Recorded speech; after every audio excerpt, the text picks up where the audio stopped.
Incredible surveillance video out of Houston tonight of an armed customer shooting and killing a masked robber who entered a local Mexican restaurant late Thursday night. You can see the robber pointing a gun, demanding money from the diners.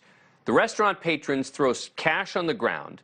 The suspect picks it up, but then, as he turns around to leave, this happens.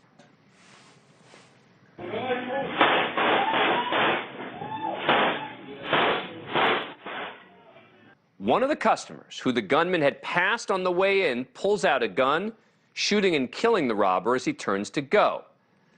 He then goes back, takes the cash from the robber, starts handing it back to the terrified customers.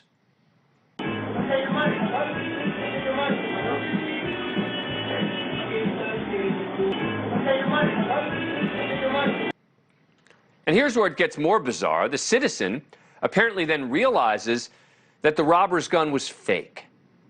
He screams, throws it at the wall before the restaurant empties out.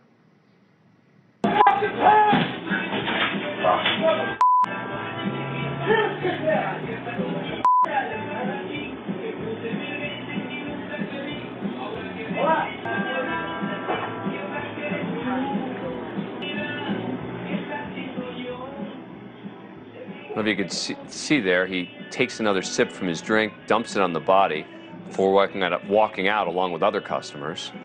Even the restaurant seems to sort of go back to business as usual, which was odd, with what looks like a worker walking out a takeout order in a paper bag. Everyone's sort of stepping the side of the body, laying in the middle of the entrance. Now, Houston police sent out the surveillance photos of the customer with the gun and his car, saying they wanted to talk to him. And today, saying, quote, the shooter, 46, was questioned by homicide detectives today after consultation with the Harris County District Attorney's Office. The incident will be referred to a grand jury. Since the male is not arrested or charged, his name is not being released at this time.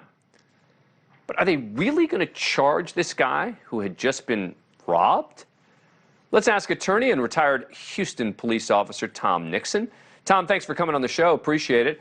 All right, so Tom, yes, you've studied this video. Legally, what do you make of the chances that he'll actually get indicted here? He will not be indicted for what he did there at the scene. His use of force was reasonable under the Texas Penal Code. It's being referred to a grand jury because in Texas, grand juries review all shootings, regardless of who's involved. So it's considered an act of deadly force. So a grand jury in Texas, in every county in Texas, would have the obligation to investigate and review the shooting. I'm going to ask our producers to just hold the shot where you can see the gun firing at the guy. If we can go back to that shot in a minute. Because what I want to ask you is it possible that a grand jury or a prosecutor will determine that the guy was walking away, right? That the robber sort of has his side / back to the guy. Is it possible that someone will say, well, at that point, he was no longer a danger to anyone, and as a result, that lethal force can't be used? No, sir. He's in the middle of an aggravated robbery. Well, what is perceived to be an aggravated robbery.